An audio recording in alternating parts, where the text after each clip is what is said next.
Hey everyone, so in this second video about the tournament of our Discord, by the way, if you want to join our Discord, link is in the description below. And we're going to be taking a look at the first and second rounds of the losers bracket. First, let's look at the highlights of Dead Can Z versus Same. In this position, Black would have a very nice combination. You can play Rook takes Bishop, and you might say, wait, but doesn't the knight just take the rook and is defended by the king? Yes, but afterwards the knight gets pinned and Black wins. The players didn't see that, and Black even blundered their rook with one move. White didn't see it either, and in this position they were winning again because Black still didn't see that the bishop could take the rook. White again missed it, and here Black blundered this other bishop. This pawn used to defend it. It was the only defender of that piece. So now White was winning, and in this position they had only one move, which was bishop f2, defending from mate. The rook is covering these squares and the king is covering these other squares, so this is mate. And they didn't play bishop f2, defending from that, so they got mated. And on their second game, Dead Can Z missed a tactic here. He could have just taken this pawn. Whichever way you take is fine. You can take with the knight or you can take with the pawn. With the pawn perhaps looks more evident, because with the knight you might think that this is actually good for Black, but it is not, because if you go here you're totally getting crushed on account of this check right here. After this you can go after this knight, and if you try to defend it, say by playing this move over here instead of moving it, then this just gets taken and Black is getting obliterated. If you just move the knight, then this right here happens and it's GG's. So after this, what Black should do is just take over here and be down a pawn. Dead Can Z went here, which is also a winning move, and after this huge blunder, he was on top. He took the bishop over here, he went with check, he took the knight, he took everything, and he even set up this very nice discovery, which Black absolutely fell for. The rook went here with check, winning the queen, and Black was dead lost. Then AD versus the VC Wonder happened in the losers bracket. AD with the white pieces found the only winning move in this position. C5, a very interesting move with a deflection of the bishop in order to play knight e7 check and win the rook. Or that's how it should have been, because actually they didn't go there. They went knight c7, and here Black is fine. However, they blundered it right back with rook d1, and after rook d1, rook b8, of course, defending the rook from the knight. Here, White should have played rook d8 check, and after bishop f8 forced bishop g4, and this bishop here is pinned and White should win. But they didn't see that and they played here instead, and then the position is actually slightly favorable for Black, but roughly equal. This position, the VC Wonder was winning. They were up 2 pawns. However, they pushed f5, and whenever you push a pawn, you weaken something. AD found the only winning move in the position, bishop c4. The threat is actually mate, but they didn't see that. They played it with this other threat in mind, which also is there, of course, of the using this pin on the bishop to win material and win the game. However, Black blundered mate. I mean, this would have been mate in 1. The pawn covers these other 2 squares. Still, this is also winning.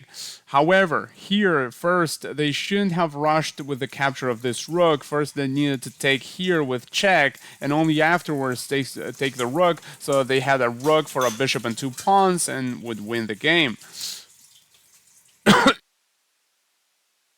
They played here, and here Black could have played bishop a2 and probably be winning. They played here, which is also okay, it's also fine. They still have a very good advantage. Then the final turning point of this game was when black pushed the pawn here, blundering a tactic that the BC Wonder took advantage of right away. Knight e6 check, and it's a double check with an attack on this bishop and wins on the spot. After that, black was totally lost, and it didn't take long for AD to finish the job. And on their second game, it didn't take long for a tactic to be possible again. Here, this is the classic fried liver attack. And here you should play something like d5 probably, that's the main line. However, instead of that, black went here trying to attack this bishop. Now, white, even though after this, which is what they played in the game, they are still much better, they should have gone here.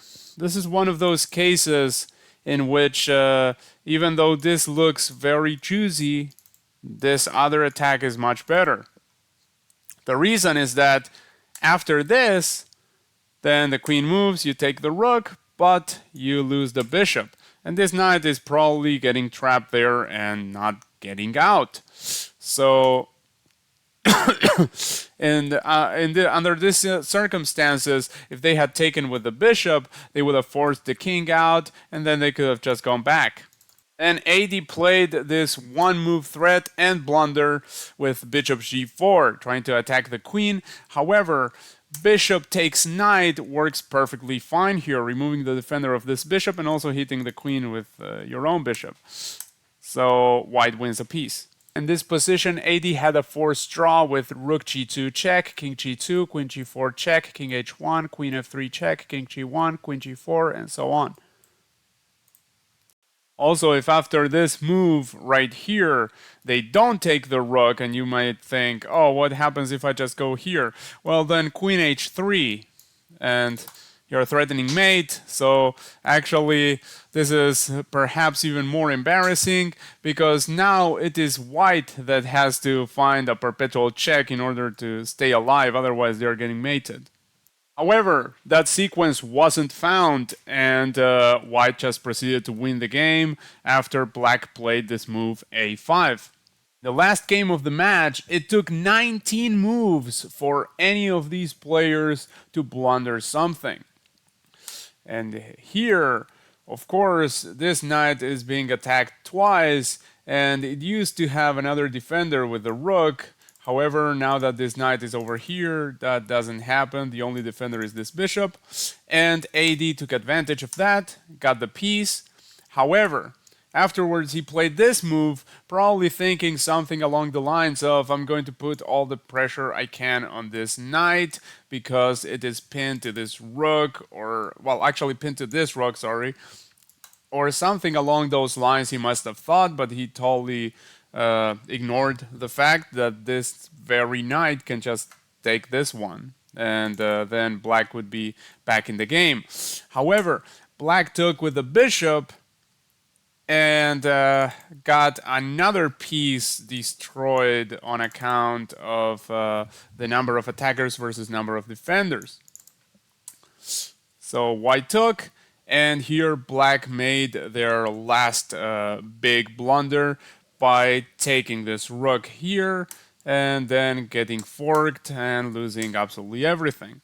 In the first game between Dead and JJ Willow 4 in the losers bracket, Dead had the black pieces, and here he played queen f2 check, and after king h1 he didn't play the follow-up, which was a very interesting tactic with queen takes rook, and white has to take back. They have has to capture the queen. They have no better move. After that, then the king gets forked with the queen, and black gets the queen back, which means they are up a rook. Instead of all of that, they played here, and apparently white is perfectly fine here. They could have played queen f3, that's the top engine move. However, they could have just played this, probably a lot more evident to the untrained eye, and just taking there with a rook, and that bishop was absolutely doing nothing. Here, it was still a game of chess. However, instead, they played some random move and got mated. Their second game of the match, Ditkensee had the white pieces, and he had this tactic here that he missed, which is bishop takes f7 check, and after, let's say, the king takes, then knight g5 check, and then the queen can just take this bishop, and white is up a pawn, and black has lost the right to castle. Later during the game, another similar tactic was possible, but also was missed when this pawn capture happened. Now bishop takes f7 check, wins on the spot with knight e5 check, forking the king and the bishop. Later during this game is when all the decisive moves really happened. Queen a5 was played, completely oblivious to what white could do about it, which is very, very forcing.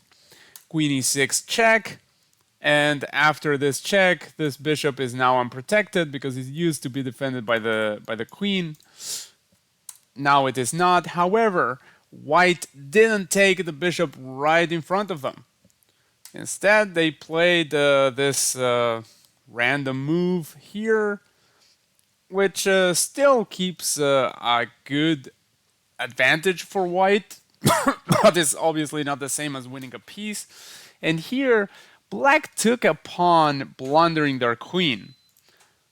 They both didn't see this until the next move. Like, white totally ignored that. They didn't see that they could capture a queen, and they also didn't see that their queen was also hanging. So black was absolutely crushingly winning here in a surprising turn of events, and they continued to do so until the very end when this happened. 18-1. And that's how the set ended. That's how Ditkensee won that match. Then AD versus Electric King happened in the loser's bracket, and in this position, AD could have just won a clean piece by taking with the light squared bishop. However, they didn't see that. They went back here with the dark squared bishop, and it was a very long time before they got a second chance to win the game. It was right around here that black allowed this check with king g6 forced, rook e6, and black is getting obliterated because this pawn is about to promote, and also the rook and the queen are over there. However, that wasn't played. Then in this same game, AD had a chance to mate in 5 by going here, check, and then when the king moves, the queen goes here, and when the king moves once more, gets checked. There's nothing to do except either moving here or interposing the queen. And if you go here, you just get mated like this or like this. And that was missed as well. However, something even more brutal happened later on during this match, during this game, which was this check with rook g3 could have just been answered by taking the rook, and then white was clearly better. However, white went here, blundering mate in 1 with a classic ladder mate, but black also didn't see it, and after some trades, black is still much better. They should be winning. They went here, and here the idea may not be so obvious. The engine wants this, and after something like that, then black is winning because they are just simply up a pawn in a pawn endgame. However, that was missed, and black played here, which blunders the game right back absolutely after this check, and white is going to continue to give a couple of checks and then win the rook and the game. However, white also missed that, and they blundered mate in 2. Here, black just had to go here, and after this and this, they were delivering checkmate.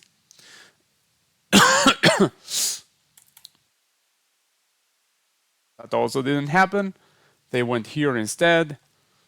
And still they have mate in 3 though. When they play this, yeah, that's okay. That's also a mating sequence because they still get to play this. And after this, they get to play that. And after that, they get, again, this move right here with the queen supported by the pawn covering over here and with the rook over there. However, that wasn't played either. They played here, and white should be able to hold. However, they played this awful move, blundering mate in 1. In the third game of their match, the position got interesting here with some subtleties. In this position, white should first recapture before going for the fork. But they went for the fork right here. So if the king goes here, it can just trap this knight so that it doesn't escape after taking the rook. Instead, they went the other way and now they are losing. The best way to take advantage of this is apparently recapturing first. However, they took here the rook. And black also went the wrong way with this check. This is also winning for white, by the way. I mean, this right here still is good. Not as good as this, but still good. Here, black went the wrong way. They should have gone this way with the fork. They went here. And then white was winning for quite a while until here they messed up a little bit and they were still winning. But they decided to go for this meaningless check. Now the best move is to just return that rook over there and losing the exchange right here, because otherwise you're just losing the full knight.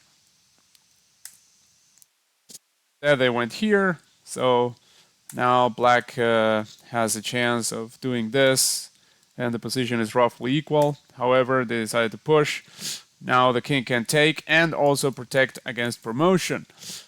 However, white didn't see that, so Electric King went here, trying to stop the promotion, but didn't see that they could just take the knight and defend against that at the same time. They took here finally because black went for the defense of this this pawn instead of taking the knight. And this got traded, and white won very easily from here with a mate on the middle of the board. That concludes the first and second rounds of the losers bracket. If you like this kind of content, please give me a thumbs up and subscribe to the channel. And if you want to join our Discord, link is in the description below. I'll be posting more videos about this tournament with round 3 and the finals. So please stay tuned, and thank you for watching. Bye.